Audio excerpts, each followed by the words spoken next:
1857 की क्रांति। तो सबसे पहले प्री में क्वेश्चन आएंगे, याद रखना सीट टोटल मीन्स के लेवल पर ड्रॉ करी मैंने, लेकिन इसमें प्री के क्वेश्चन पूरे ऐड कर दिए हैं। थोड़ा सा डिटेल से आपको खुद पढ़ना पड़ेगा, तो सारे क्वेश्चन आपसे बन जाएंगे, न केवल प्री के मीन्स के, लेकिन पहले प्री। तो ये जो पहला पेज दिख रहा है, ये टोटल प्री के क्वेश्चन से भरा पड़ा है। कैसे? पहले बेसिक इंट्रोडक्शन ले लेते हैं। 1857 की जो क्रांति है, आपको भी पता है कि उस क्रांति में बहुत सारे वायसरायों का नाम जुड़ा है, लेकिन शुरुआत यदि हम देखें तो भारत का जो अंतिम गवर्नर जनरल है वही भारत का पहला वायसराय भी है, और उस व्यक्ति का नाम है लॉर्ड कैनिंग। तो लॉर्ड कैनिंग वो व्यक्ति है जो भारत का अंतिम गवर्नर जनरल है, भारत का पहला वायसराय है, और महारानी विक्टोरिया के घोषणा पत्र से, जो इलाहाबाद में दरअसल उन्होंने पढ़ा था, महारानी विक्टोरिया ने नहीं, महारानी विक्टोरिया ने अपना घोषणा पत्र भेजा था जिसको लॉर्ड कैनिंग ने इलाहाबाद में पढ़ा था 1858 को, तब कहीं वो अंतिम गवर्नर जनरल से बने थे पहले वायसराय। मैं समझाऊंगा आपको। तो पहला क्वेश्चन ये हो गया कि भारत का अंतिम गवर्नर जनरल कौन है। दूसरा क्वेश्चन हो गया, भारत का प्रथम भारत जो है उसमें यदि मैं आपसे पूछूं कि जिस समय 1857 की क्रांति हुई उस समय मुगल बादशाह कौन था, तो मुगल बादशाह जो था वो था बहादुर शाह जफर। यदि मैं पूछूं कि ब्रिटेन का प्रधानमंत्री कौन था, तो विस्कॉट पामस्टन वो ब्रिटेन के जो है प्रधानमंत्री थे, और इन्होंने खरी निंदा भी की थी दरअसल में। अगर मैं पूछूं 1857 की क्रांति जो है, यदि एक गांव सम्मिलित होना चाहता है तो हमेशा एक गांव से कमल और रोटी दूसरे गांव को दे दी जाती है। यदि दूसरा गांव या उस गांव का मुखिया उसको एक्सेप्ट कर लेता, तो इसका मतलब है कि 1857 की क्रांति में वो जो गांव है या मुखिया जो है वो सम्मिलित हो जाएंगे। तो इस तरह से इसका प्रचार और प्रसार किया गया कमल और रोटी के। तो जी 1857 की क्रांति जो है उसमें जो मुख्य सेनापति का रोल है वो ब्रिटिश सरकार की तरफ से निभाता है एंसन, लेकिन 1857 की क्रांति में भारत की ओर से जो व्यक्ति 1857 की क्रांति का नेतृत्व करता है उनका नाम है तात्या टोपे। ये चीज याद रखना कि भारतीय ओर से 1857 की क्रांति का commander in chief Tatya Tope, जबकि मुख्य सेनापति ब्रिटिश सरकार की ओर से था एंसन। 1857 की क्रांति की शुरुआत कब से मानी जाती है? वो आंसर है 10 मई 1857। कैसे? आगे देखते हैं। अब जब भी 1857 की क्रांति आती है तो इस व्यक्ति का तो नाम हमेशा आता है कि 1857 की क्रांति में सबसे पहला बलिदान किसने दिया था। आंसर है मंगल पांडे। ये चीज आपको भी पता होगा कि चर्बी लगे गाय और सुअर के कारतूस जो थे जिन पे गाय और सुअर की चर्बी लगी थी उसको काटने को मंगल पांडे ने मना कर दिया था। तो वो जो छावनी थी, बटालियन थी, उस पूरे में क्या हो गया था, विद्रोह की ज्वाला भड़क उठी। किस कवि ने अपनी आंखों से 1857 की क्रांति को होते देखा? तो वो कोई और नहीं, मिर्जा गालिब, बहादुर शाह जफर के दरबार में राज कवि हुआ करते थे। और 1857 की क्रांति का जो भी गवर्नमेंट के पास डाटा है वो इस व्यक्ति की देन है जिसका नाम है डॉक्टर सनायत कुमार सेन। ये पूरे के पूरे आपके प्री के क्वेश्चन। अब 1857 की क्रांति का विद्रोह हुआ है, ये बात कौन कौन सी किताबें कहती हैं? तो सबसे पहली एक किताब जिसका नाम है एटॉन 1857, ये किताब लिखी थी मौलाना अबुल कलाम आजाद ने। 1857 हिंदी में ये बुक लिखी थी एस एन सेन, सनायत कुमार सेन, जो सरकारी इतिहासकार है 1857 की क्रांति की। अब आता है, मतलब ये चीज नहीं पूछी जाएगी, ये चीज नहीं पूछी जाएगी। अब आता है आर टी होम्स, बहुत इंपॉर्टेंट है ये चीज। इन्होंने 1857 की क्रांति को हिस्ट्री ऑफ म्यूटनी कहा था। और उससे भी इम्पोर्टेंट एक व्यक्ति है जिसका नाम है वी डी सावरकर। इन्होंने first war of Indian independence किया था, मतलब भारतीय स्वतंत्रता के लिए पहला संग्राम। तो दरअसल में ये कहानी था, ये सभी किताबों के नाम है जिनको आपको याद रखना है। उसी तरह से क्वेश्चन पूछा जाता है सिपॉय म्यूटनी किताब किसने लिखी थी? आंसर है आर सी मजुमदार ने लिखी थी। बाकी मुझे तो नहीं लगता कि कोई किताबें इंपॉर्टेंट है, उनको आप रहे हो। अच्छा, अब चलते हैं। 1857 की क्रांति थी, उसको हम क्रांति बोलें कि उसको विद्रोह बोलें कि स्वतंत्रता का पहला संग्राम बोलें कि सैनिक विद्रोह बोलें, मेरठ की छावनी वाला, क्या कहा जाए? तो इस बात को लेकर ब्रिटिश इतिहासकार और इंडियन इतिहासकारों में अलग अलग मत है। अब ध्यान से सुनना। ब्रिटिश इतिहासकार जो है वो कहेंगे कि अरे केवल एक सैनिक विद्रोह है, सेना के लोग बरगला गए और इस तरह के 1857 के रिवोल्ट को खड़ा कर दिया। वही इंडियन इतिहासकार इसको बढ़ा चढ़ा कर लिखेंगे। इंडियन इतिहासकार कहेंगे कि ये एक क्रांति है, पहला स्वतंत्रता संग्राम है, सैनिक विद्रोह भी है साथ साथ में। तो कहने का मतलब है, अब जो अगला चीज आप देख रहे हो,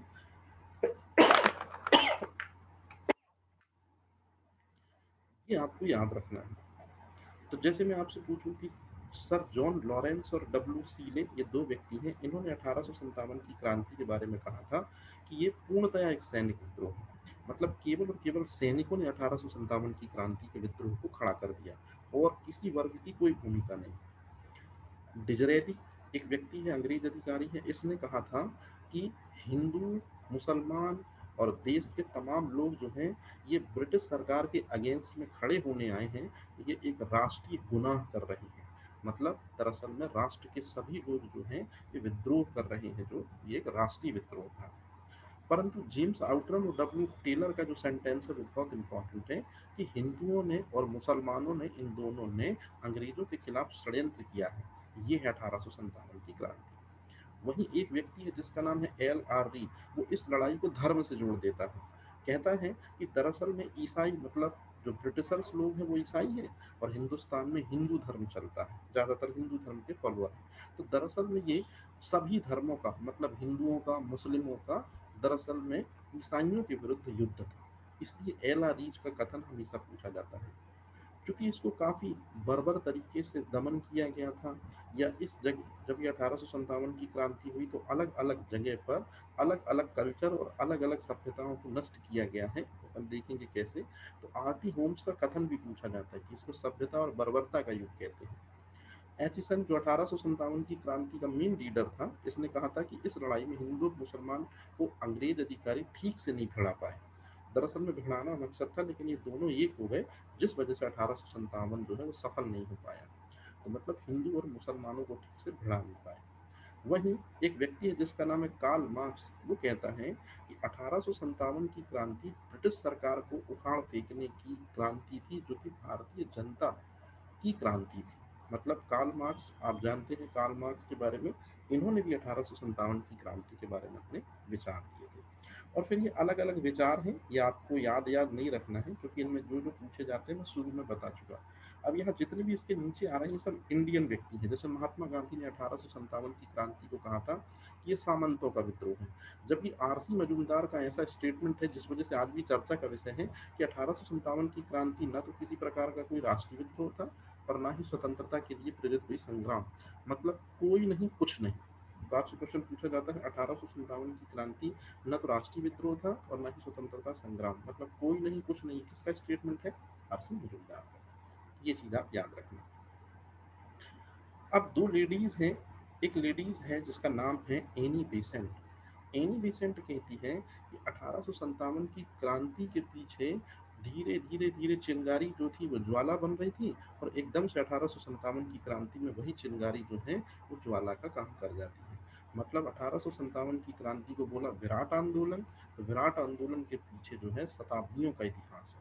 मतलब धीरे धीरे धीरे धीरे ये क्रांति धधकती गई, और 1857 में इसने एक बड़ा रूप ले लिया। लॉर्ड कैनिंग का स्टेटमेंट हमेशा पूछा जाता है कि 1857 की क्रांति में यदि ग्वालियर के सिंधिया भी साथ में हो जाते, तो ब्रिटिश सरकार को 1857 में ही हिंदुस्तान से चले जाना पड़ता। मतलब जो एक्स्ट्रा हम 90 साल गुलाम रहे, क्योंकि 1947 में हम आज़ाद हो जाते हैं, और 1857 में दरअसल में ये क्रांति होती है। तो केवल ग्वालियर के सिंधिया ने साथ दिया है ब्रिटिश सरकार का, इसलिए हम 90 साल और गुलाम रहेंगे। तो ये स्टेटमेंट लॉर्ड कैनिंग का। मतलब आपको दो तीन लोगों के नाम याद रखने हैं, दो तीन लोगों का कथन याद रखना है, और पहले पेज की चीजें तो जरूर याद रखनी है। ठीक है। अब आते हैं अगले सेंटेंस पे। मतलब बहुत इंपॉर्टेंट है जो चीज, 1857 की क्रांति के कारण क्या है? तो 1857 की क्रांति का केवल ये कारण नहीं है कि वो चर्बी लगे कारतूस, वो तो तात्कालिक कारण है। असल जो 1857 की क्रांति का कारण धीरे धीरे शुरू होता है। कैसे शुरू होता है समझना। जैसे सबसे बड़ा जो कारण निकल के आता है 1857 की क्रांति का, उसमें एक वायसराय का, मैं माफी चाहता हूँ, उस समय वायसराय नहीं है 1857 की क्रांति के पहले, नाम है गवर्नर जनरल। तो एक गवर्नर जनरल है जिसका नाम है डलहौजी। डलहौजी ने एक रूल लागू किया था ब्रिटिश सरकार का इंडिया पे, जिसको हड़प की नीति, जिसको गोद निषेध प्रथा, जिसको डॉक्ट्रिन ऑफ लैम्स और जिसको व्यवगत सिद्धांत कहते हैं। मतलब ये चारों क्वेश्चन कि डॉक्ट्रिन ऑफ लैम्स की नीति किसने लागू करी थी, व्यवगत सिद्धांत किसने लागू किया था। अब इस सिद्धांत में क्या था कि जिन राजाओं के ओरिजिनल बेटे नहीं होंगे और जो गोद लिए हुए बेटे हैं, उन राज्यों को ब्रिटिश सरकार में मिला लिया जाएगा। मतलब सल्तनत खुद ही राजा आगे बढ़ाए, इसके लिए राजा का ओरिजिनल बेटा होना जरूरी है, दत्तक पुत्रों को मान्यता नहीं। तो ऐसा कर करके सबसे पहले सतारा को 1848 में मिलाया गया। पहला क्वेश्चन एमपीपीएस का यदि इस जगह से देखें, 1857 की क्रांति में सबसे पहला राज्य जिसको अंग्रेजों ने अपने पक्ष में मिलाया 1848 में सतारा, और उसके बाद जयपुर। दूसरा क्वेश्चन, संभलपुर को कब डॉक्ट्रिन ऑफ लैम्स की नीति के तहत एंटर कर लिया गया है ब्रिटिश सरकार द्वारा। बघाट को कब किया गया है, उदयपुर को, यही है। अच्छा, अब आता मोस्ट इम्पोर्टेंट, झांसी। 1857 की क्रांति में झांसी को उन 1853 में दरअसल में ब्रिटिश सरकार ने अपने अधीन ले लिया था डलहौजी ने। और यदि मैं पूछूं नागपुर को कब किया गया है, उस समय नागपुर मध्य प्रदेश का पार्ट था, 1854। तो कहने का मतलब है ये जो सन है ये आपको याद रखनी है, और स्पेशली इसमें आपको झांसी, नागपुर और ये सतारा जरूर याद रखना है, क्योंकि ये सबसे पहला राज्य था जिसको अंग्रेजों ने अपने अधिकार क्षेत्र में ले लिया था। दूसरा एक सबसे इम्पोर्टेंट चीज है, जितनी भी पेंशन ब्रिटिश सरकार दे रही थी और जो जो टाइटल थे राजा महाराजाओं के, वो सब छीन लिए गए। अब जैसे है क्या, पेशवा बाजीराव द्वितीय जो है उनकी जब मृत्यु हो जाती है, ध्यान से सुनना, तो उनका जो दत्तक पुत्र है जिसका नाम है नाना साहब, इसका नाम पूछा जाता है कॉम्पिटेटिव एग्जाम में से धोंदू पंत के नाम से भी जाता है। तो नाना साहब और धोंदू पंत ने कहा कि पेशवा बाजीराव द्वितीय को जो ब्रिटिश सरकार पेंशन देती थी, मैं उनका दत्तक पुत्र हूँ नाना साहब, तो मुझे भी दरअसल में क्या दिया जाए, पेंशन दिया जाए। लेकिन ब्रिटिश सरकार ने पेंशन देने से इसलिए मना कर दिया, ब्रिटिश सरकार का स्टेटमेंट था कि पेंशन जो दी जाएगी वो केवल और केवल किसको दी गई थी, पेशवा हिमापिततम बाजीराव को दी गई थी, द्वितीय को। पेशवा को कोई पेंशन नहीं दी गई थी। और एक और इम्पोर्टेंट चीज कि कर्नाटक, तंजौर और सूरत के जो राजा थे, उनके पास जो उपाधियां थी वो छीन ली गई थी। तो ये भी 1857 की क्रांति के विद्रोह का कारण हो गया। अच्छा, और तो और एक व्यक्ति है जिसका नाम है डलहौजी, इसने एक ऐसा काम किया जिस वजह से 1857 की क्रांति सबसे भयानक रूप में आ गई। दरअसल उस समय जो मुगल बादशाह है जिनका नाम है बहादुर शाह जफर द्वितीय, उनको बोला गया कि आप लाल किले से हट जाओ। जनरली मुगलों का जो स्थायी रहवास हुआ करता था वो लाल किला हुआ करता था, तो आप लाल किले से हट जाओ और आप अपना बादशाह का टाइटल भी छोड़ दो। तो कहने का मतलब है ये सभी घटनाएं ऐसी हैं जिनके कारण ब्रिटिश सरकार के खिलाफ लोगों के मन में गुस्सा व्याप्त हो गया। तो ये चीज आप ध्यान रखना। अब एक जो अवध अवध जो है, यहाँ के एक शासक है जिनका नाम है वाजिद अली शाह, और वाजिद अली शाह की बेगम है जिनका नाम है हजरत महल, और हजरत महल का एक अल्पवयस्क पुत्र है जिसका नाम है बिरजिस कादिर। अब ध्यान से सुनना, दरअसल में अवध का मतलब है यूपी, याद रखना ये चीज। यूपी जो है ये बहुत अच्छा राज्य था, लेकिन वाजिद अली शाह बहुत अच्छे तरीके से शासन नहीं कर पाए। तो फिर उनके बाद उनकी जो बेगम हजरत महल थी, अपने पुत्र बिरजिस कादिर के साथ दरअसल में शासन कर रही थी। इस चीज को देखा अंग्रेजों ने, तो अंग्रेजों ने दरअसल में अवध पर ये आरोप लगाया कि सही तरीके से आप शासन का संचालन नहीं कर पा रही हैं। कहाँ पर, अवध में, यूपी में। इसलिए अवध और यूपी को शामिल कर लिया जाता है ब्रिटिश सरकार में। तो क्वेश्चन पूछा जाता है कि किस राज्य पर या किस प्रांत पर कुशासन का आरोप लगाकर उसको ब्रिटिश सरकार में मिला लिया गया, तो आंसर है अवध। तो ये मोस्ट इंपॉर्टेंट क्वेश्चन है कि अवध को जैसे ही मिलाया गया ब्रिटिश सरकार में, तो निश्चित रूप में जो सिपाही होंगे, जो जमींदार होंगे, वो सब जो है ज्वाला भड़क जाएगी और अवध में क्या हो जाएगा, विद्रोह की शुरुआत हो जाएगी। अब याद रखना ये घटना कब की है, ये घटना है 1854 की, सॉरी 1856 की ये घटना है। ये बहुत इंपॉर्टेंट चीज है। मतलब 1857 की क्रांति के एक साल पहले अवध को कुशासन का आरोप लगाकर क्रांति मतलब ब्रिटिश सरकार ने अपने अधिकार क्षेत्र में मिला लिया। अब एक क्वेश्चन और पूछा जाता है कॉम्पिटेटिव एग्जाम में, हालांकि वो एकदम सिंपल है। जागीरदारों ने, 1857 की बात कर रहे हैं, जागीरदारों ने और जमींदारों ने, वो एक ही बात है, जागीरदार या जमींदार, इन्होंने सही मायने में टैक्स दिया है कि नहीं दिया है सरकार को। मतलब ब्रिटिश सरकार को, इसके लिए कमीशन बनाया गया जिसका नाम है इनाम कमीशन। और इनाम कमीशन में जो बम्बई जगह थी वहां पर 20,000 जागीरदारों ने दस्तखत किए।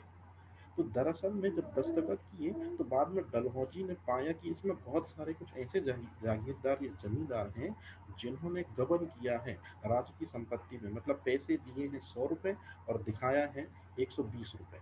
तो इस तरह से ये इनाम कमीशन जो बिठाया गया था बम्बई में, इसके आधार पर बहुत सारे जागीरदारों को गलत ठहरा दिया गया कि आपने पैसा बचाया है, ब्रिटिश सरकार को प्रॉपर नहीं पहुंचाया है। इसलिए भी ब्रिटिश सरकार के खिलाफ कुछ जमींदार खड़े हो जाते हैं इस कमीशन के अगेंस्ट। ये भी एक इम्पोर्टेंट क्वेश्चन है कि जागीरदारों में असंतोष का कारण कौन सा कमीशन था, ये चीज आपने याद रखनी। अब इसके बाद एक चीज पूछी जाती है जो सबसे इम्पोर्टेंट है, जैसे ही ब्रिटिश सरकार सत्ता में आती है तो निश्चित रूप में कुछ कानून होंगे, और जब भी कानून होंगे तो उन कानूनों को या न्याय व्यवस्था को इंग्लिश लैंग्वेज में लिखा जाएगा। तो इंग्लिश लैंग्वेज में यदि लिखा जाएगा तो निश्चित रूप में मुगल काल की जो भाषा राज की थी फारसी, उसका क्या हो जाएगा, उसका हो जाएगा गबन। तो मुगल काल की राज की भाषा फारसी हट जाएगी और उसके स्थान पर इंग्लिश आ जाएगी। तो कुछ लोग भाषागत आधार पर भी अंग्रेजों का विरोध करेंगे, यार आप कैसे फारसी को अलग कर सकते हो और इंग्लिश को कैसे ला सकते हो, जब फौजदारी और दीवानी मतलब लॉ के क्षेत्र में दरअसल में होने से जितने भी लॉ वाले व्यक्ति थे वो ब्रिटिश सरकार के अगेंस्ट में आ जाते हैं। अब इसके बाद आते हैं आर्थिक कारण। तो आर्थिक कारण में ये भू राजस्व नीति रहने दो, इससे कोई क्वेश्चन नहीं बनता फ्री में, बस पढ़ने के लिए ये मेन थी। अब आता है औद्योगिक नीति, ब्रिटिश औद्योगिक नीति। अब ध्यान से सुनना, दरअसल में ब्रिटिश सरकार क्या करती थी कि हिंदुस्तान से वो कॉटन ले जाती थी, और क्या ले जाती थी, पेंट कच्चा सामान ले जाती थी, और कच्चा सामान ले जाने के बाद अपने मुल्क में पक्की मशीनों से, मतलब मशीनों से या औद्योगिकीकरण से वो पक्का सामान बना के भारतीय बाजारों में ला देती। तो जिससे भारतीय बाजारों में जब लाए जाते तो निश्चित रूप में जो इंडियन मजदूर थे या इंडियन जो काश्तकार थे उनकी व्यवस्था ठप्प पड़ गई, क्योंकि ब्रिटिशों के द्वारा बनाया गया कॉटन वस्त्र, ब्रिटिशों के द्वारा बनाया गया पैंट, ब्रिटिशों के द्वारा बनाई गई शर्ट और ब्रिटिशों के द्वारा बनाई गई टाई, मतलब ये इस तरह का कल्चर ने जो धोती व्यवस्था थी भारत की या कॉटन ओरिजिनल व्यवस्था थी उसको पूरी तरह से क्या कर दिया, समाप्त और बर्बाद। तो इस कारण से दस्तकार, बुनकार और शिल्पकार ये भी असंतोष में व्याप्त होता है। तो ये भी एक इम्पोर्टेंट कारण था। अब यदि मैं आपसे पूछूं कि सबसे खतरनाक कारण क्या था, तो 1829 में लॉर्ड विलियम बेंटिंग जो वायसराय था, उसने राजा राम मोहन राय के साथ मिलकर 17वां रेगुलेशन अधिनियम पारित किया, और इसके कारण सती प्रथा पर लगा दी रोक। और सती प्रथा पर जैसे ही रोक लगाई तो कुछ हिंदुस्तानियों ने अपने धार्मिक मामलों में इसको क्या माना, हस्तक्षेप माना। तो इस वजह से भी दरअसल में ये एक पहलू था बहुत इंपॉर्टेंट जो 1857 की क्रांति के लिए उत्तरदायी था। यहाँ तक तो ठीक थी कि सती प्रथा पर रोक लगा दी। यदि वो लेडी जो सती नहीं हो रही है, मतलब विधवा है, तो वो क्या करेगी, दूसरे किसी व्यक्ति से विवाह करके अपने जीवन को सुखी कर सकती हैं। ऐसा कानून 1856 में लेकर आते हैं लॉर्ड कैनिंग, जिसको कहते हैं विधवा पुनर्विवाह अधिनियम। तो विधवा पुनर्विवाह अधिनियम लॉर्ड कैनिंग लाया, सती प्रथा पर रोक लगवाई लॉर्ड विलियम बेंटिंग ने, और सबसे महत्वपूर्ण, हिंदू धर्म में जो प्रचलित मान्यताएं थी जैसे पानी चढ़ाना पीपल के वृक्ष में, सूर्य को अर्घ देना, तो इस तरह की हिंदुस्तानी व्यवस्थाएं जो हैं, तो जब हिंदुस्तानी लोग परफॉर्म करते तो ब्रिटिशर्स लोग उनको पिछड़ा या नकारा या इस तरह का कहकर बोलते कि आपकी कल्चर जो है या संस्कृति काफी पिछड़ी हुई है, मतलब कुल मिला के हमारे धर्म का और हमारी संस्कृति का उपहास करते। तो ये भी एक कारण है। अब इसके बाद ये ईसाई मिशनरीज रहने दें, कोई मतलब का नहीं, ये धार्मिक अयोग्यता अधिनियम भी कभी नहीं पूछा जाता। हाँ, अब आता है मोस्ट इम्पॉर्टेंट चीज, याद रखना,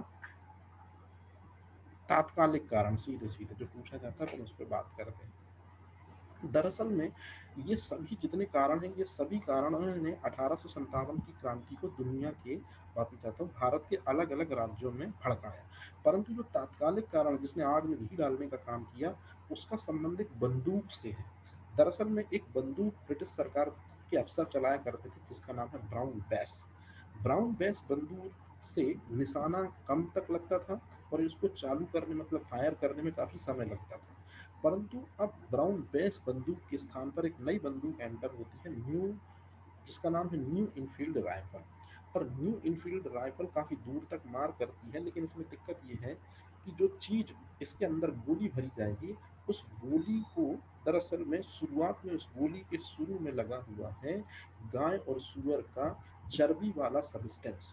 मतलब इस चीज़ को मुंह से निकालना पड़ता था, फिर गोली को बंदूक के अंदर भरकर और चलानी पड़ती थी। तो कई लोगों ने कहा कि बिल्कुल ये जो चीज़ है जो बंदूक के नोक पर लगी है, सिरे पर लगी है, जिसको मुंह से काटना पड़ता है, दरअसल में ये गाय और सूअर की चर्बी है। अब आपको ये पता है कि इस्लाम में सूअर जो है ये सबसे खराब पशु माना जाता है, और हिंदू धर्म का सबसे पवित्र पशु गाय है। और इन दोनों की जो चर्बी है उसको जब हम यूज करेंगे तो निश्चित रूप में धार्मिक भावनाओं में ठेस पहुंचेगी। तो ये भी याद रखना कि कौन सी बंदूक के स्थान पर कौन सी बंदूक आने से 1857 की क्रांति की शुरुआत हुई। अब हुआ क्या, समझ लो जरा। सबसे पहले 26 फरवरी 1857 को एक जगह है जिसका नाम है बरहमपुर, बहुत इंपॉर्टेंट है। तो बरहमपुर दरअसल एक बैरक है, यहाँ पर 19वीं बटालियन काम करती है, ब्रिटिश सरकार की 19वीं बटालियन है। तो 19वीं बटालियन के पास सबसे पहले ये बंदूक आई, कौन सी, एनफील्ड राइफल है। तो सैनिकों ने जैसे ही उसको निकाला तो उनको लगा कि यार ये पक्का चर्बी है। तो उन लोगों ने, मतलब ये 19वीं बटालियन के लोगों ने मना कर दिया कि हम इस बंदूक का यूज नहीं करेंगे क्योंकि इसके लिए मुंह से काटना पड़ता है। तो अंग्रेजों ने क्या किया, ये वाला आरोप लगाया अनुशासनहीनता का, और खत्म कर दिया या भंग कर दिया पूरी की पूरी सैन्य टुकड़ी को। तो अब आपसे क्वेश्चन पूछा जाता है कि 1857 की क्रांति की असल शुरुआत कहाँ से होती है। तो याद रखना, बरहमपुर बैरक से होती है, जो 19वीं बटालियन या 19वीं रेजिमेंट से संबंधित है। चूंकि इसको भंग कर दिया गया था, इसलिए इसको प्रथम का दर्जा नहीं दिया जाता। और अब जो आता है बैरकपुर, ये चीज को हमेशा क्वेश्चन में दिया जाता है। इसी बैरकपुर में था दरअसल में एक व्यक्ति जिसका नाम है मंगल पांडे। क्वेश्चनों को समझो जरा। बात है 29 मार्च 1857 की। बटालियन का नाम 34वीं रेजिमेंट है। याद रखना, यहाँ 19वीं रेजिमेंट था, वो सबसे पहला मना करती है जो। तो उन 34वीं रेजिमेंट जो थी, जो कहाँ पर थी, बैरकपुर पश्चिम बंगाल में थी। यही एक व्यक्ति है मंगल पांडे, इसने साफ साफ मना कर दिया कि हम जो है वो नहीं करेंगे इसका यूज। तो एक व्यक्ति है जिसका नाम है ह्यूस्टन, उसने जबरदस्ती करवाई, तो उसी बंदूक से उसको गोली मार दी। और एक और व्यक्ति का नाम आता है लेफ्टिनेंट बाग, उसने तलवार निकाल के मारने की कोशिश की मंगल पांडे को, तो उसी की तलवार से उसकी हत्या कर दी। इन दोनों के कारण ये दोनों घटनाएं जो हैं, पहली घटना कौन सी, कि चर्बी लगे कारतूस को मना करना, और फिर ह्यूजसन और बाघ को मार देना, इसके कारण विद्रोह भड़क जाता है। इसी वजह से तत्काल 29 मार्च से, तो 29 और 2 31 और 8 मतलब 10 दिन बाद 8 अप्रैल को फांसी दे दी जाती है मंगल पांडे को। तो 1857 की क्रांति में शहीद होने वाला पहला जो व्यक्ति है वो मंगल पांडे है। जैसे ही मंगल पांडे को फांसी दी गई, जगह जगह पर लोगों के दिलों में मंगल पांडे के प्रति सहिष्णुता जागी, उसके प्रति अच्छा व्यवहार जागा, और ब्रिटिश सरकार के अगेंस्ट में विद्रोह का स्वर क्या हो गया, बुलंद हो गया। ऐसा। अब यदि मैं आपसे पूछूं कि हुआ क्या आगे, तो हुआ ये, मंगल पांडे को 8 तारीख को फांसी दी गई है अप्रैल में, याद रखना। तो लगभग लगभग 20 दिन बाद 24 अप्रैल 1857 को एक टुकड़ी है मेरठ, मेरठ से कुछ सैनिक जो हैं, 90 सैनिक ये उठते हैं, और चर्बी लगे कारतूस का उपयोग करने से मना कर देते हैं। तत्काल सरकार जो है इनमें से कुछ को मार देती है, और जो 85 सैनिक बचते हैं उनको बर्खास्त कर दिया जाता है और 10 साल की सजा दी जाती है। परंतु ये जो टुकड़ी है, जो मेरठ से 90 सैनिकों की टुकड़ी थी, ये तत्काल का तत्काल ब्रिटिश सरकार के खिलाफ विद्रोह कर देती है, और इनको कहीं पर भी नहीं भेजा जाता है या जेल भेजा भी जाता है। तो इन 90 में से 85 सैनिकों को तत्काल छोड़ा लिया जाएगा वहीं के लोकल लोगों के द्वारा, और जो लोग फांसी दे रहे थे, जो ब्रिटिश सरकार के लोग थे, उनको मार डाला जाएगा। अब ध्यान से सुनना, 90 लोगों ने शुरुआत करी है, फिर उसके बाद 85 लोग जो है वो बचे हैं, और इन्हीं को अब छुड़ा लिया जाएगा। तो अब होगा क्या, अब ये लोग चलेंगे, तो कहाँ से चलेंगे, ध्यान से सुनना। 10 मई को 1857 को ये 90 के 90 सैनिक जो हैं, ये मेरठ से दिल्ली की तरफ कूच करेंगे। 2 दिन बाद पहुंचेंगे ये बहादुर शाह जफर, मतलब दिल्ली, और मुगल दरबार में पहुंचकर ये बहादुर शाह जफर को 1857 की क्रांति का लीडर बना देंगे। तो आपसे क्वेश्चन पूछा जाता है कि 1857 की क्रांति का लीडर कौन था, तो आंसर है बहादुर शाह जफर, जो 82 साल की एज है जब उसकी, तो दरअसल में लीडर बना था वो। अब यदि मैं आपसे पूछूं कि ये जो 90 सैनिक हैं, इन्होंने किया क्या है, तो मेरठ से चले हैं, दिल्ली पहुंचे हैं, और देखते देखते दिल्ली को पूरे के पूरे अपने घेर में ले लेते हैं। मतलब ये 90 सैनिक दिल्ली पर क्या कर लेते हैं, अधिकार कर लेते हैं। तो ये है दरअसल में 1857 की क्रांति के पूरे कारण। अब चलते हैं अपन आगे। 1857 की क्रांति जो है, उसमें असफलता के कौन कौन से कारण हैं, वो क्यों असफल हुई। तो उसमें जब भी हम असफलता के बारे में पढ़ते हैं, तो सबसे पहले अंग्रेजी सेना में एक व्यक्ति है जिसका नाम है निकलसन और हडसन। इन दोनों ने बेहतर तरीके से दिल्ली में विद्रोह का दमन किया। तो ये आपसे क्वेश्चन पूछा जाता है कि दिल्ली में विद्रोह का दमन किसने किया। कानपुर और लखनऊ में विद्रोह का दमन किसने किया, कैंपबेल ने। 1857 की क्रांति जहां सबसे खतरनाक दौर में थी, तो वहीं पर एक व्यक्ति है जिसका नाम है कर्नल नी। कर्नल नी पहुंचता है और 1857 की क्रांति में जो भी व्यक्ति सम्मिलित होता है उसको काफी क्रूर यातनाएं देता है। तो आपसे क्वेश्चन पूछा जाता है 1857 की क्रांति में सर्वाधिक क्रूर सेनापति कौन, तो आंसर है फैजाबाद में जो भी व्यक्ति मिलता 1857 की क्रांति का, उसको काफी कड़ी यातनाएं देता था, कर्नल नी। यूरोज ने क्रांति का दमन कहाँ पर करवाया, झांसी में, ग्वालियर में। और एक व्यक्ति का नाम है जिसका नाम है टेलर और विंसेंट आयर। इसने जगदीशपुर की आरा रियासत जो बिहार में है, यहाँ पर 1857 की क्रांति का दमन करवाया। तो ऐसे क्वेश्चन आपसे पूछे जाते हैं कि किस जगह पर किस वायसराय ने क्रांति का अंत करवाया। ये चीज आपको याद रखना है। अब एक क्वेश्चन हमेशा पूछा जाता है, यदि आप इलाहाबाद, झांसी, ग्वालियर, कानपुर और दिल्ली, मतलब केवल और केवल 1857 की क्रांति उत्तर भारत में फैली, दक्षिण भारत में लगभग ना के बतौर फैली ये क्रांति, इसलिए ये हुई असफल। जब भी आपसे क्वेश्चन पूछा जाएगा कि 1857 की क्रांति की असफलता का क्या कारण था, तो ये मेन आंसर है कि 1857 की क्रांति केवल उत्तर भारत में भयावह थी, दक्षिण भारत में लगभग ना के बतौर ये क्रांति फैली थी। ये भी इंपॉर्टेंट है। अब उसके बाद एक क्वेश्चन आता है, कहीं पर भी यदि कोई हिंदुस्तानी सैनिक यदि विद्रोह कर देते, तो ब्रिटिश सरकार के जो लोग थे, वो तत्काल भाप इंजन पर चलने वाली रेलगाड़ी के जरिए तत्काल वहां पहुंच जाते थे।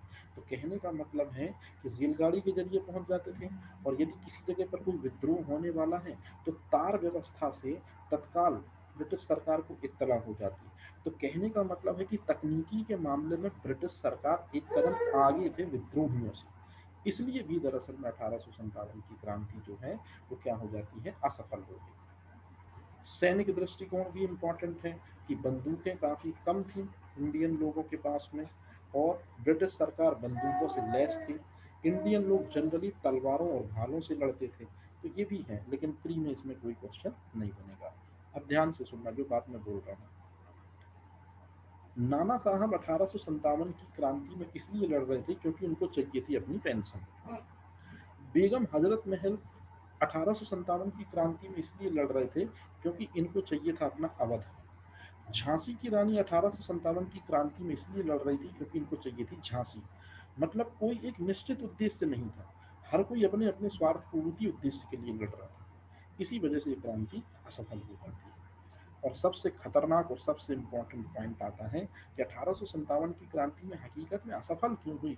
तो भैया, जिस व्यक्ति को आपने कमान दी है, वो 80 साल का या 82 साल का बुजुर्ग है, जबकि 1857 की क्रांति को जो इंग्लिश अधिकारी दमन कर रहे हैं वो नौजवान है, 30, 35, 40 साल के।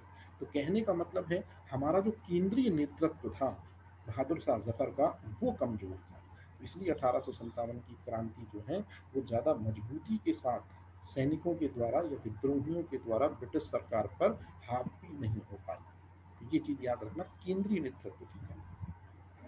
अब इसके बाद जो अगला स्टेटमेंट है, ये जो 3 लाइनें लिखी हैं, ये प्री के क्वेश्चन है। यदि मैं आपसे पूछूं कहाँ के लोगों ने ब्रिटिश सरकार का साथ दिया जिससे 1857 की क्रांति नहीं पनपी, तो आंसर है कश्मीर के गुलाब सिंह ने 1857 की क्रांति में ब्रिटिशर्स का सहयोग दिया। ग्वालियर के सिंधिया और स्पेशली उनके जो मंत्री हैं जिनका नाम है दिनकर राव, इन्होंने ब्रिटिश सरकार का साथ दिया था। हैदराबाद के मंत्री जो है सालार जंग, इन्होंने 1857 की क्रांति में अंग्रेजों का साथ दिया। भोपाल की जो बेगम है बहुत इंपॉर्टेंट, इन्होंने 1857 की क्रांति में साथ दिया। और नेपाल का मंत्री जो है बहादुर जंग, इसने भी दरअसल में 1857 की क्रांति में क्या दिया है, साथ दिया है ब्रिटिशर्स। ये आपको नाम याद रखना पड़ेगा। अब उसके बाद मैंने आपको ये स्टेटमेंट पहले ही बताया दिया है कि कैनिंग ने कौन सा स्टेटमेंट कहा था कि यदि ग्वालियर की सिंधिया भी साथ नहीं देते तो यहीं हमको कल ही बिस्तर गोल करना पड़ता। अब आता मोस्ट इम्पोर्टेंट, 1857 के विद्रोह को कुचलने के लिए कौन से देश ने भी मदद की है ब्रिटिश सरकार की? आंसर है नेपाल। ये भी चीज याद है, क्योंकि 1857 की क्रांति में जब ज्यादातर लोग हिंदुस्तान से बगावत करके नेपाल भाग जाते, तो नेपाल का जो मंत्री है जिसका नाम है जंग बहादुर, ये अंग्रेजों के साथ मिलकर दरअसल में उन विद्रोहियों को पकड़वा देता था। तो आपसे क्वेश्चन पूछा जाएगा कि 1857 की क्रांति में किसने सहायता करी है ब्रिटिश सरकार की? तो याद रखना, जंग बहादुर। अब आता है सबसे इंपॉर्टेंट चीज, 1857 की जो क्रांति है, ये सब अभी नहीं रहने दो, हाँ जी। तो 1857 की क्रांति में किसने कहां पर लीड किया है, ये क्वेश्चन आपको भूल जाएंगे, तो इसलिए अब इसको अच्छे से पढ़ना जरा। मैं एक बार अच्छे से बता रहा हूँ, ध्यान से सुनना। एक व्यक्ति है जिसका नाम है मंगल पांडे। मंगल पांडे ने बैरकपुर, जो पश्चिम बंगाल में है, यहाँ पर क्रांति की शुरुआत करी थी। मैंने आपको बताया था 29 मार्च से, और 8 अप्रैल को उसको फांसी दे दी जाती है। तो 1857 की क्रांति में पहला बलिदान जिसने दिया वो मंगल पांडे। ये क्वेश्चन हो गया कि कब कब और कब। अब इसके बाद आता है दिल्ली। 1857 की क्रांति में दिल्ली में जो मुख्य नेतृत्व करता है उसका नाम बहादुर शाह जफर, लेकिन प्रमुख जो सैन्य नेतृत्व जिसने संभाला था वो उसी का मंत्री था, मैंने बताया था, जफर बख्त खान। तो ये भी क्वेश्चन आपसे पूछा जाता है। अब यदि मैं आपसे पूछूं कि बरेली जो रोहिलखंड में आता है, यहाँ 1857 की क्रांति का नेतृत्व किसने किया है? याद रखना, मोस्ट इंपॉर्टेंट क्वेश्चन। तो जहाँ झुमका गिरा था मतलब बरेली, वहाँ 1857 की क्रांति का नेतृत्व किया था खान बहादुर। परंतु यदि अब मैं बोलूं कि उस व्यक्ति का नाम बताइए जो ब्रिटिश सरकार को देखते ही दांतों के सुर पीसने लगता था या दांत चबाने लगता था, जो अंग्रेजों का कट्टर दुश्मन था, वो कोई और नहीं बल्कि था मौलवी अहमदुल्ला। Most important. और ये मौलवी अहमदुल्ला ने बेगम हजरत महल के सहयोगी हैं, बेगम हजरत महल के साथ मिलकर फैजाबाद और शाहजहांपुर में दरअसल में ब्रिटिश सरकार के अगेंस्ट में बिगुल बजाया। अब आप समझ सकते हो कि मौलवी अहमदुल्ला जो हैं, इन पर ब्रिटिश सरकार ने 50,000 का इनाम रखा था। जनरली ब्रिटिश सरकार 500,000 का इनाम लगती थी, लेकिन इन पर जो 50,000 का इनाम, मतलब ये कितने खूंखार रहे होंगे ब्रिटिश सरकार के लिए। तो आपसे क्वेश्चन पूछा जाएगा कि अंग्रेजों के सबसे कट्टर दुश्मन कौन थे? हकीकत में ये साउथ इंडिया मद्रास में रहते थे, परंतु बाद में ये कहाँ आ गए थे? फैजाबाद में आ गए थे, और फिर यहीं पर इन्होंने 1857 की क्रांति का नेतृत्व किया। रानी लक्ष्मीबाई के बारे में मैं आपको लगभग सारी चीजें पढ़ा चुका हूँ, और उन्हीं के साथ में है 1857 की क्रांति के सेनापति, जिनका नाम है तात्या टोपे या रामचंद्र पांडु। तो रानी लक्ष्मीबाई और तात्या टोपे, इन दोनों ने 1857 की क्रांति को कहाँ कहाँ लीड किया है, मुझे नहीं लगता ये आपको बताने की जरूरत है, फिर भी आप सुन लो कि तात्या टोपे ने ग्वालियर में, मतलब बुंदेलखंड रीजन में 1857 की क्रांति को लीड किया। अब एक क्वेश्चन हमेशा पूछा जाता है कि 18 अप्रैल 1859 को तात्या टोपे को बंदी बना लिया जाता है, और बंदी बनाकर ग्वालियर में उनको क्या दी जाती है? मृत्यु दंड दिया जाता है, क्योंकि एक दोस्त है दरअसल में तात्या टोपे का जिसका नाम है मान सिंह। तो तात्या टोपे का मित्र मान सिंह दरअसल में धोखे से पकड़वा देता है जागीर के लालच में, और फिर तात्या टोपे को शिवपुरी भेज दिया जाता है, और इस तरह से इनको फांसी दे दी जाती है। तो ये चीज आप जरूर याद रखना कि फांसी कहाँ दी जाती है? शिवपुरी में। मैं चाहता हूँ शिवपुरी में। जो तात्या टोपे को फांसी कहाँ दी गई है भैया? शिवपुरी में दी गई है ना? शिवपुरी। ये ग्वालियर नहीं होगा, माफी चाहता हूँ, ये ग्वालियर नहीं, यहाँ शिवपुरी आएगा पूरा। ये चीज थोड़ी सुधारना। अब जरा जल्दी से बताओ, 1857 की क्रांति में सेनापति हमने किसको बनाया है? तात्या टोपे को। और ये तात्या टोपे ने, ध्यान रखना, ग्वालियर में भी क्रांति का नेतृत्व किया है, कानपुर में भी क्रांति का नेतृत्व किया है, और महाराष्ट्र के सटे जो गांव हैं उन पे भी क्रांति का नेतृत्व किया है। मतलब जब रानी लक्ष्मीबाई पहुंचती हैं झांसी खोने के बाद, उस समय तात्या टोपे महाराष्ट्र से सटे हुई गांव में दरअसल में क्या कर रहे थे, क्रांति के सुरों को बुलंद कर रहे थे। अब मैं अगर आपसे पूछूं कि एक मुसलमान भी है जिसने 1857 की क्रांति को लीड किया, इलाहाबाद और बनारस मतलब यूपी से, तो वो व्यक्ति है लियाकत अली। ये क्वेश्चन भी पूछा जाता है। लियाकत अली के बारे में हमेशा क्वेश्चन आता है कि जो अंतरिम सरकार है उसमें वित्त मंत्री बनेंगे, तो याद रखना ये वाला व्यक्ति वित्त मंत्री नहीं बनेगा, एक लियाकत अली है, आपने नाम सुना होगा लियाकत अली का, वो वित्त मंत्री बनता है। ये दरअसल में वो व्यक्ति नहीं है, कई लोग इसी को समझ देते हैं। ये 1857 के समय का लियाकत अली है जिसने इलाहाबाद में क्रांति का नेतृत्व किया। अब एक क्वेश्चन हमेशा पूछा जाता है कि बिहार का शेर किसे कहते हैं, आंसर है कुंवर सिंह को कहते हैं। और ये कुंवर सिंह ने 1857 की क्रांति का नेतृत्व बिहार पटना से किया था। वहीं एक व्यक्ति है जो अंग्रेजों का सबसे कट्टर दुश्मन है, मौलवी अहमदुल्ला। इन्होंने भी 1857 की क्रांति का नेतृत्व कहाँ से किया है, फतेहपुर से किया है। इनके बारे में मैंने आपको बताया। 17 से 1857 की क्रांति, 17 मतलब महाराष्ट्र, देख लो अच्छे से, महाराष्ट्र में मतलब 1857 की क्रांति जनरली उत्तर भारत में रही, लेकिन कुछ साउथ इंडिया की भी कुछ पार्ट हैं जहां पर ये क्रांति रही। ये चीज अब आपको याद रखनी है। आपसे सीधे क्वेश्चन पूछेगा, पंजाब में किसने नेतृत्व किया, मेरठ में किसने नेतृत्व किया, असम में किसने नेतृत्व किया, इंदौर में किसने नेतृत्व किया, शहादत खान ने। सागर में किसने नेतृत्व किया, ये मैं बता चुका हूँ, शेख रमजा। गढ़मंडला में किसने नेतृत्व किया, रायपुर नहीं पूछा जाएगा। अच्छा, 1857 की क्रांति जो है महाराष्ट्र के साथ साथ में राजस्थान में भी देखने को मिली। हालांकि ये दोनों क्वेश्चन नहीं पूछे जाएंगे, ये मैंने जबरदस्ती इनको लिख जरूर दिया है। संभल को पूछा गया है, आंसर है सुरेंद्र शाह। अब कैसे नेतृत्व किया है, इसी चीज के बारे में ये इंफॉर्मेशन लिखी है जो मैंने आपको पढ़ा दी और जो मैंने आपको बता दी। अब अपन कल इसको अच्छे तरीके से कवर करेंगे, जो छूट गया है इसमें। जैसे 1857 की क्रांति के परिणाम क्या होंगे, तो जो फाइनल परिणाम निकल कर आए, महारानी विक्टोरिया जो हैं उनको ब्रिटेन क्राउन या ब्रिटिश क्राउन भी कहा जा सकता है। ध्यान रखना ये चीज़ को कि कई बार महारानी विक्टोरिया शब्द ना बोलकर हम ब्रिटेन क्राउन या ब्रिटिश क्राउन शब्द यूज करेंगे। तो महारानी विक्टोरिया ने 1857 की क्रांति निकट भविष्य में कभी ना हो और इस तरह का सैनिक उत्पात ना मचे, इसके लिए उन्होंने क्या किया, अपना एक घोषणा पत्र इलाहाबाद के दरबार में लॉर्ड कैनिंग से पढ़वाया। तो 1 नवंबर 1858 को जो तत्कालीन गवर्नर जनरल था लॉर्ड कैनिंग, उसने महारानी विक्टोरिया का घोषणा पत्र पढ़ा। अब उस घोषणा पत्र की कुछ प्रमुख बातें थी और उन प्रमुख बातों में सबसे पहली बात यह थी कि जो राजा या जो प्रजा या जो सैनिक 1857 की क्रांति में पकड़े गए हैं उनके ऊपर से पूरे के पूरे टैग को हटा दिया जाएगा और किसी तरह की कोई भी उनके ऊपर चीजें लागू नहीं की जाएंगी। दूसरा सबसे इम्पोर्टेंट पॉइंट था कि डलहौजी की हड़प नीति के तहत जिन जिन राज्यों को ब्रिटिश सरकार ने अपने क्षेत्र में ले लिया था, अब डॉक्ट्रिन ऑफ लैम्स या व्यवगत सिद्धांत या लॉर्ड डलहौजी की हड़प नीति समाप्त कर दी गई। तीसरा पॉइंट बिल्कुल सिंपल सा पॉइंट था कि जो राजा लोग थे जिनके पास टाइटल थे, उन टाइटल को क्या कर दिया गया था कि उन टाइटल को ब्रिटिश सरकार बोल रही थी कि उनको आपको वापस करना होगा। तो अब जो प्रिंसली स्टेट हैं, मतलब जो राजाओं के अधिकार वाली रियासतें हैं, उनके साथ ब्रिटिश सरकार बड़े सम्मानपूर्वक तरीके से पेश आएगी और कोशिश करेगी कि प्रिंसली स्टेट या राजाओं के जो अधिकार हैं उनको सही तरीके से उनके साथ यथोचित सम्मान के साथ पेश आए।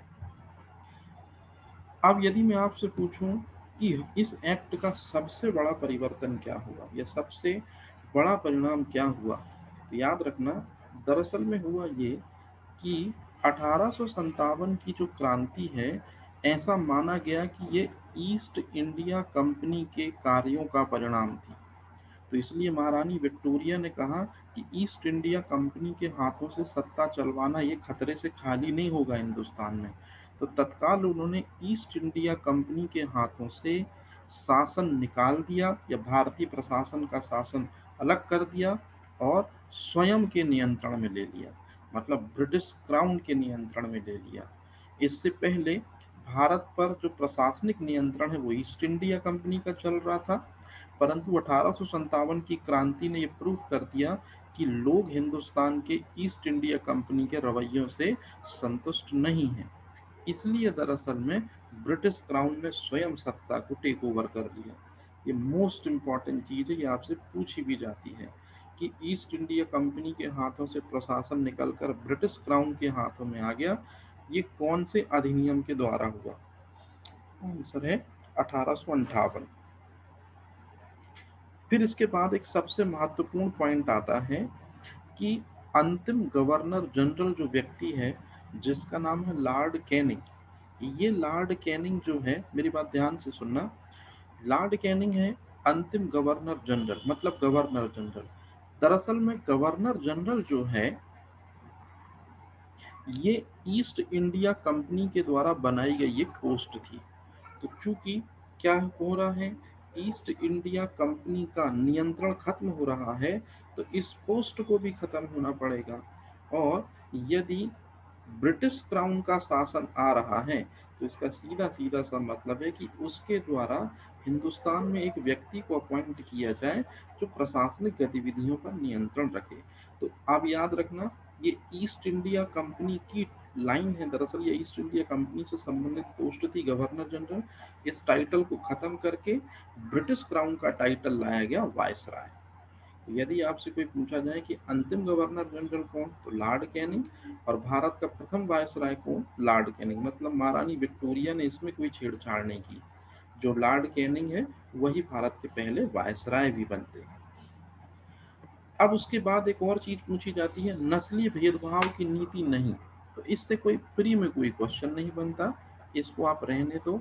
हाँ, लेकिन इसके बाद अब एक सबसे महत्वपूर्ण चीज आती है जो आपको ध्यान रखना पड़ेगा, पील आयोग का गठन। ये क्वेश्चन आपसे हमेशा पूछा जाता है कि जैसे 1857 की क्रांति जो हुई थी तो उसमें जनरली सैनिकों ने सबसे पहले भाग लिया था। अब सैनिकों ने सबसे पहले भाग लिया था तो ब्रिटिश सरकार ने क्या दिमाग लगाया कि अब सेना का गठन तो होगा, लेकिन अब क्षेत्र के आधार पर सेनाएं बनेंगी। जैसे गोरखा रेजिमेंट बनी, जैसे तीनपा रेजिमेंट बनी, जैसे सानपा रेजिमेंट बनी। कहने का मतलब है कि गोरखा रेजिमेंट, सिख रेजिमेंट, है ना, इस तरह से रेजिमेंट का गठन किया गया। और ज्यादातर लोग कहाँ से लिए गए, उत्तर भारत से लिए गए। क्यों? क्योंकि 1857 की क्रांति उत्तर भारत में ही सबसे ज्यादा फैली थी।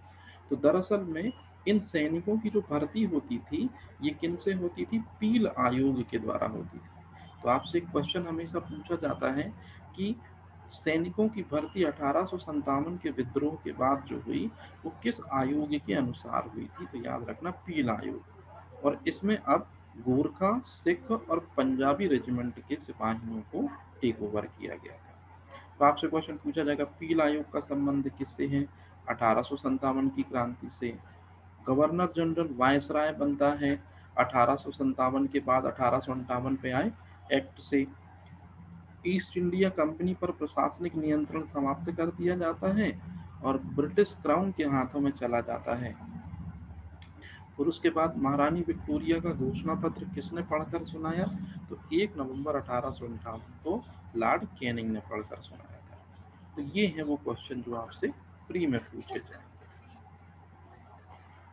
अब सबसे महत्वपूर्ण और फाइनल स्टेटमेंट निकल कर आता है कि 1857 की क्रांति का सबसे महत्वपूर्ण तत्व क्या था। तो 1857 की क्रांति का सबसे महत्वपूर्ण तत्व था हिंदू मुस्लिम एकता। मतलब बहुत अच्छे तरीके से हिंदुओं ने मुसलमानों का साथ दिया। जैसे हमने देखा लियाकत अली ने इलाहाबाद और बनारस में संभाला था, मौलवी अहमदुल्ला ने फतेहपुर में संभाला था, तात्या टोपे, झांसी की रानी, इन्होंने सब ने अपने अपने अधिकार क्षेत्र में, मतलब दिल्ली, फतेहपुर और उसके बाद इलाहाबाद, यहाँ मुस्लिम लोगों ने क्या किया, 1857 की क्रांति को सपोर्ट किया। तो यही है सबसे महत्वपूर्ण पॉइंट। तो यदि कोई आपसे पूछे कि 1857 की क्रांति का सबसे महत्वपूर्ण पहलू क्या था, तो हिंदू मुस्लिम एकता।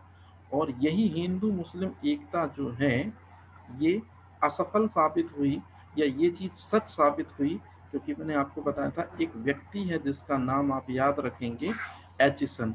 1857 की क्रांति का जो मुख्य सेनापति था, उसने भी ये स्टेटमेंट दिया, जिससे हमको पता चलता है कि कहीं ना कहीं 1857 की क्रांति सक्सेसफुल हो गई थी हिंदुस्तानियों की नज़र में। क्यों? क्योंकि ब्रिटिश सरकार के द्वारा हिंदू और मुसलमान सही तरीके से हिंदुस्तान में नहीं बढ़ पाए थे।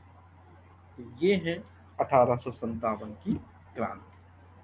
अब इसमें मैंने ये जो सीट प्रिपेयर कराई थी, ये सीट याद रखना, ये मेंस लेवल की सीट है, और इसमें मैंने प्री के पूरे क्वेश्चन डाल दिए थे, जिसमें आपको सारी चीज़ें क्लियर हो जाएं, और जब आप क्वेश्चन लगाओगे तो ये सारी चीज़ें आपको मिल जाएंगी। अब 1857 की क्रांति के बाद अपन थोड़ा सा आगे आते हैं, और अब अपन आते हैं भारतीय राष्ट्र